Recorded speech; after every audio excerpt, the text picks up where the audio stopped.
Une fois encore, bonjour et bonsoir, mes amis, selon les endroits de la planète où vous vous trouvez. Nous allons aujourd'hui faire une vidéo sur une autre passion que j'ai, l'économie de notre pays, à partir de ses matières premières et de ses matières grises. Les deux vont ensemble. Je donne juste les liminaires parce que je détaillerai au fur et à mesure des vidéos. Nous avons en plus de mines que tout le monde connaît, nous avons deux sources de revenus. Euh, c'est le pétrole dans la mer, comme la première source, et l'industrie verte comme la seconde. L'industrie verte, si je commence par l'industrie verte. Comme je l'ai dit, si le gouvernement et le cabinet du chef de l'État avaient décidé à l'époque de concrétiser sa volonté de lancer l'industrie verte, la société australienne avec laquelle le gouvernement avait signé un MOU à l'époque du Premier ministre Ilunga Ilunkamba,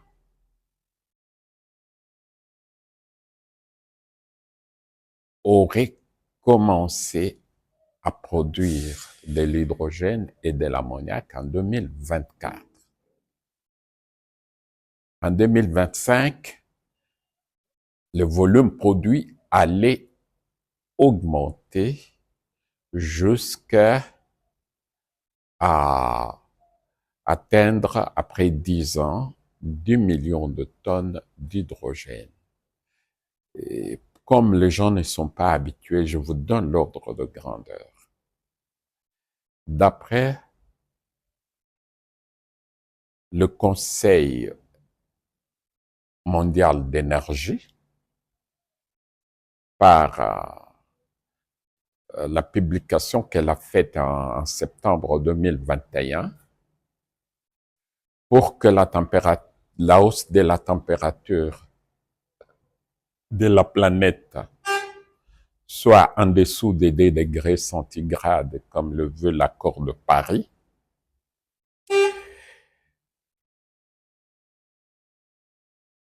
le Conseil mondial d'énergie avait donné des quotas de volume qu'on doit produire jusqu'en 2100. Il prévoyait qu'en 2030, le monde entier produise 100 millions de tonnes. Les 27 pays de l'Union européenne ont promis, pour répondre aux exigences de l'accord de Paris, de produire 10 millions de tonnes. Or, c'est à ce moment-là que le programme des Australiens, donc le programme de la RDC, allait produire aussi 10 millions de tonnes, donc en 2030. C'est qu'en 2030, un seul pays, la RDC, allait produire autant que les 27 pays de l'Union européenne. En valeur, aujourd'hui, si vous allez sur Google, vous dites prix à la pompe de l'hydrogène. Ça varie entre 10 et 15 euros le kilo. Donc, entre 10 000 et 15 000 euros la tonne. Si on prend 10 000 fois 1 million, 1 million c'est 10 exposant 10 millions. 10 millions c'est 10 exposant 7. Fois 10 000, 10 000 c'est 10 exposant 4. Donc, ça serait 10 exposant 11.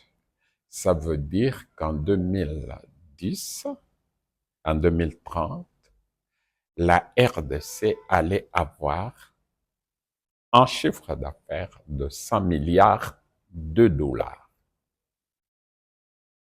Pour qu'on ait conscience de ce qu'on fait.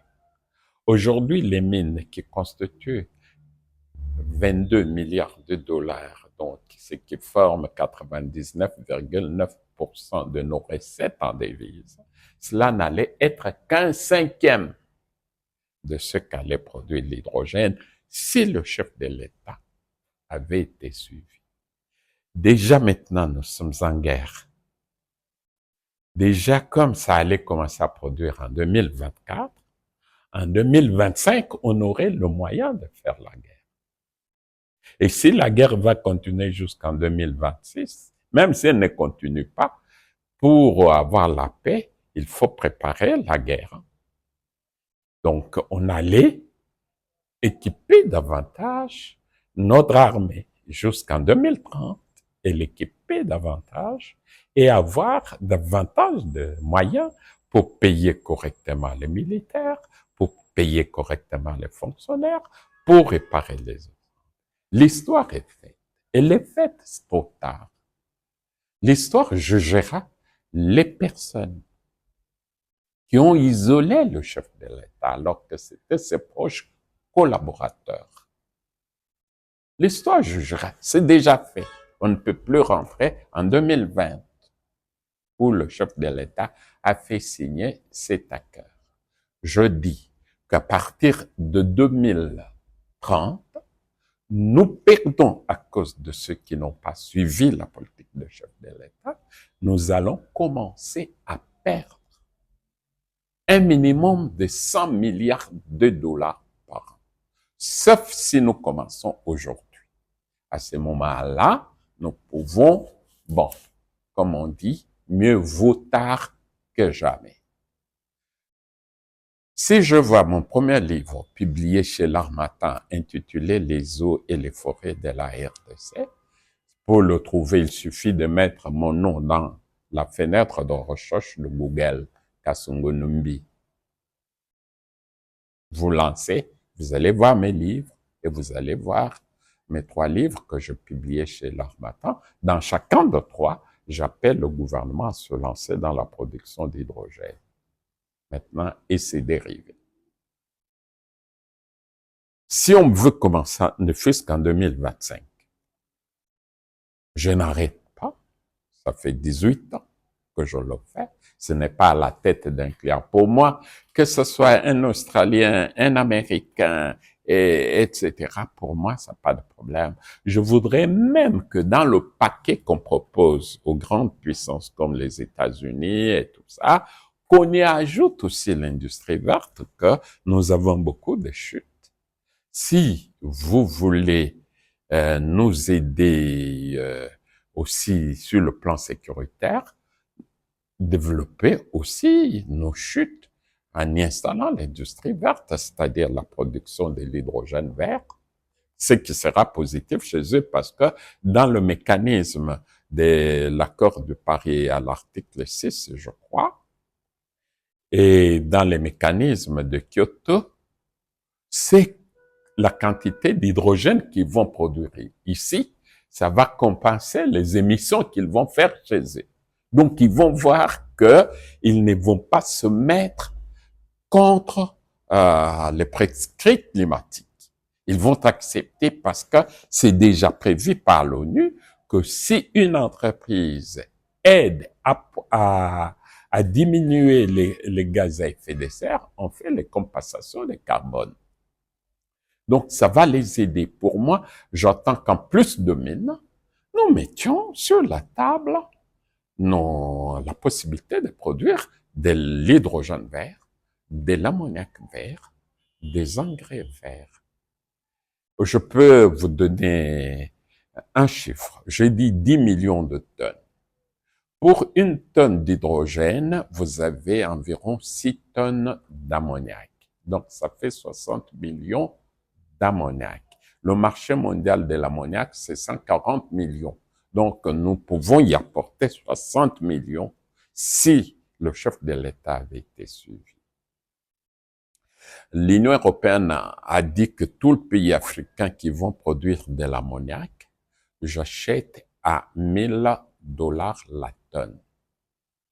Donc, 60 millions, ça fait 6 fois 10 exposant 7, fois 1000, ça fait 10 exposant 3, ça fait 60 fois 10 exposant 10, ce qui fait 60 milliards de dollars par an.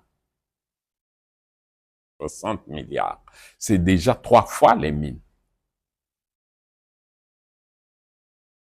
Si on va plus loin, on produit des engrais azotés, on fera encore plus d'argent. Ça ne dépend que de nous. Ça ne dépend d'aucune personne. Le jour que le président de la République aura un entourage, quand je dis entourage, c'est institutionnel, là, entourage, c'est-à-dire gouvernement, cabinet et parlement, qui prend son idée de départ, ce pays est sauvé. Je le dis depuis 18 ans. J'ai des écrits, quelqu'un peut aller chez l'Harmattan. J'ai appris que l'Harmattan a ce bureau à Lingwala, mais je connais pas l'endroit, ou bien à Paris, commander. Vous allez commander un de mes 3 livres, vous allez trouver comment j'appelle le gouvernement à produire l'hydrogène. C'était en 2008, j'ai commencé en 2007. Or, la société australienne n'est venue qu'en 2020. Donc, je commençais 13 ans avant, sans savoir qui viendra pour moi, c'est n'importe qui peut venir. Tout ce que je veux est que mon pays sorte de ces difficultés financières qui lui causent tant de tort. Et que maintenant, on peut mettre ça sur la table pour négocier. C'est une idée d'ailleurs que j'avais défendue en 2023 ou en 2024 sur la télévision de M. Kibambi Chintois qui vit encore, parce que c'est ce que Léopold II avait fait. Il avait compris que le pays est très grand, que l'armée belge ne pouvait pas surveiller toutes les frontières et le pays était envié. Alors il a créé ce qu'on a appelé les sociétés à charte, c'est-à-dire vous exploitez et vous participez à la sécurité du pays. Les gens ignorent que la force publique, l'armée qui était l'armée du pays jusqu'à l'indépendance, a été créée et financée par les sociétés à charte. Vous n'hypothéquez, les Polonais n'avaient pas hypothéqué la souveraineté du Congo. Les Belges sont venus, ils ont même renforcé, avant même de partir, ils ont créé la société, le comité spécial du Kivu. C'était une société à charte pour protéger les frontières orientales du pays, en mettant à table les richesses du Kivu. C'est une politique que le Polonais a inventée. Et il a protégé les frontières, malgré que les grandes puissances britanniques, Angola et tout ça, français qui l'entouraient, il a dû protéger grâce aux sociétés à charte. Et les Belges sont venus, ils ont fait pareil. Nous, quand on a dit non, on ne suit pas cette politique-là, eh bien voilà où nous en sommes. Et maintenant que le chef de l'État reprend cette idée, que je trouve, moi, je l'ai défendue l'année passée, hein, on peut demander à M. Kibambi, je crois qu'il y a eu des gens qui ont suivi ça. D'ailleurs, sur le groupe de professeurs émérites, je défends cette idée, parce que c'est une idée grâce à laquelle les frontières héritées de la colonisation depuis Berlin ont été sauvegardées.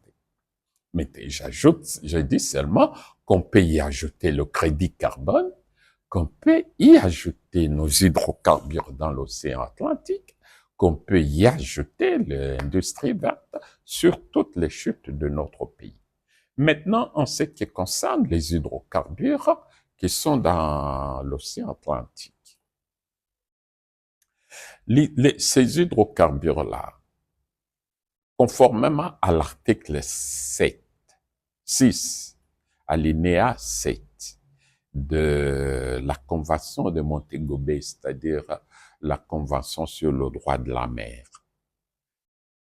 La Convention à laquelle nous sommes partis, l'Angola, qui est notre voisin, est parti. Maintenant, c'est l'Angola qui demande, qui insiste depuis toutes ces années. Négocions ses limites. Parce que l'Angola est bloquée.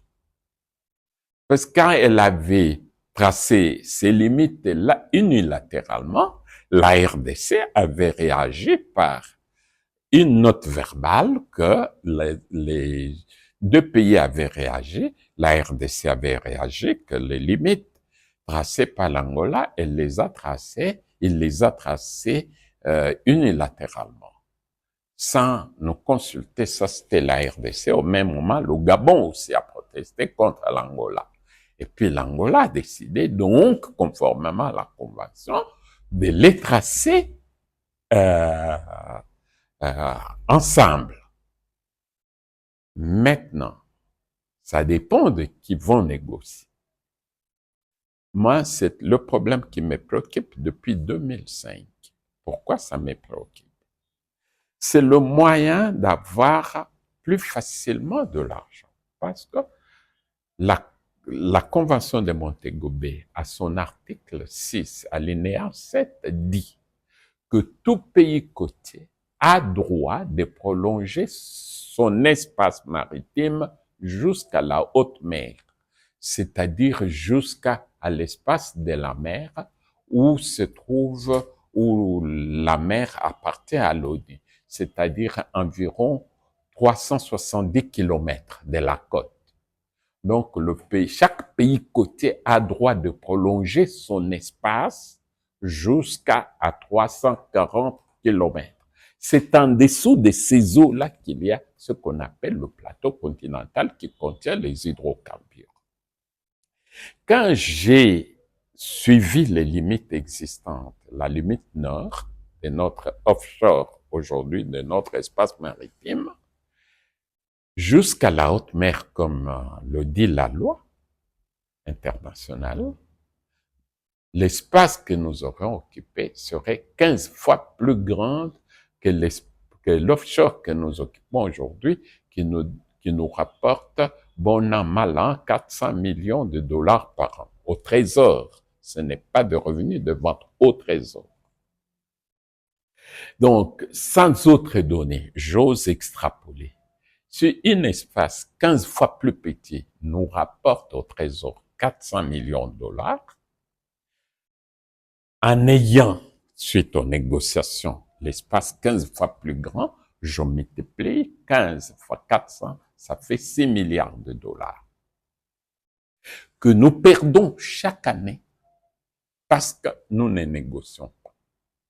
Muzito avait eu l'idée de faire un décret qu'il faut que la RDC, quand il était Premier ministre, qu'il faut que la RDC constitue le comité de négociation.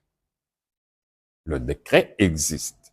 Mais quand il est parti de la primature, la chose est restée à l'état jusqu'à ce jour. Or, l'Angola demande, parce qu'il est bloqué, l'Angola demande. La RDC constitue une équipe pour qu'on négocie. Attention, les Angolais sont très bien préparés. Très bien préparés. Si on envoie des Congolais qui ne connaissent pas l'affaire, on va les envoyer sur la fameuse zone d'intérêt commun. À ce moment-là, la RDC, pour avoir accès jusqu'à la haute mer, elle devra traverser l'espace maritime du Congo-Brazzaville et du Gabon. Ce que les deux pays vont protester et la RDC sera bloquée. Tandis que si on prend la limite nord, les 340 kilomètres seront uniquement dans l'espace maritime de l'Angola avec lesquels nous disputons. Est-ce que tracer ces limites, c'est couper l'amitié avec l'Angola? Pas du tout, parce que c'est l'Angola lui-même qui nous appelle à venir les tracer ensemble, parce qu'il est bloqué lui aussi à l'ONU. Les Gabonais ont commencé à négocier avec l'Angola. Nous, on ne négocie pas. Or, ces 6 milliards existent. Ça peut être à moins, même si ce n'est qu'1 milliard. C'est déjà quelque chose. Si ce n'est que 2 milliards. Moi, j'ai extrapolé. Si le petit espace que nous avons nous rapporte 400 millions, donc 15 fois plus grand, ça nous rapportait 6 milliards. Ça, c'est une extrapolation sans voir la réalité sur le terrain. Mais ça sera quand même des milliards. Ça, c'est vrai. Pourquoi je me suis battu quand j'étais député de 2006 à 2011 pour cette question? Parce que c'est l'argent que la RDC va avoir. Supposé que les négociations durent 1 mois. Et nous allons certainement gagner parce que nous avons droit à l'accès à la haute mer. Nous allons certainement gagner. Le problème qui se pose avec l'Angola, notre espace va passer par où? Si on envoie en négociation les gens qui ne connaissent rien, qui ont besoin de frais d'émission pour aller dire on négocie à Paris, on négocie à Kinshasa, on négocie à Luanda, qui n'ont besoin que de perdiens, mais de frais d'émission, comme c'est souvent le cas. Nous risquons de nous trouver bloqués. Si on envoie des personnes qui se connaissent, on signe aujourd'hui, on informe tous ces gens-là qui exploitent les sociétés pétrolières mondiales qui exploitent. Je ne le connais pas, hein. On le connaît, hein, les mastodontes. On leur dit, écoutez, le royalty que vous avez versé aujourd'hui dans tel compte de l'Angola, demain, vous les verserez dans tel compte de la RDC. Parce qu'on ne va pas dire qui vient investir, il y a déjà des investissements, il y a déjà l'exploitation journalière. Bien sûr, comme le pétrole ne se renouvelle pas, chaque jour qui passe, ça diminue. Peut-être qu'on va nous le céder quand il n'y a plus rien. Ça fait depuis 2006 que je suis que je suis au Parlement comme député national. J'ai fait de 2006 à 2011 que j'ai demandé qu'on négocie ça. Comme vous le voyez, mes frères qui me suivaient, ça ne dépend que de nous, que nous ayons ce milliard sur la mer. Si nous acceptons de négocier, si on envoie des gens compétents en la matière. Parce que ça fait longtemps que Muzito avait voulu qu'on négocie par son décret. Jusqu'aujourd'hui, rien. Ceux qui l'ont remplacé n'y ont même pas fait allusion. Et il faut aussi chapeau bas à Beya, qui était le DIRCAB du chef de l'État Kabila à l'époque. Tous les DIRCAB qui l'ont remplacé n'y font même pas allusion. Beya avait pris cette question vraiment à cœur. Et il a déposé plusieurs notes verbales que nos ministres des Affaires étrangères de l'époque ont envoyées à l'ONU. C'est pourquoi l'Angola est bloqué. C'est par les notes verbales que Beya a envoyées. Il faudrait des gens compétents comme cela. C'est pourquoi, si je peux m'aventurer en politique, et je n'aime pas souvent parler de la politique, mais c'est un point délicat. Pour moi, a-t-on vraiment besoin d'un gouvernement d'union nationale? Est-ce que quand la patrie est en péril, il faut que quelqu'un, pour soutenir le pays, exige d'abord d'être au gouvernement? Est-ce que ça ne sera pas un maillot faible? Moi, je crois qu'on a besoin des gens compétents en la matière pour faire la guerre. C'est tout. On n'a pas besoin de quelqu'un qui exige d'aller au gouvernement pour aider le pays.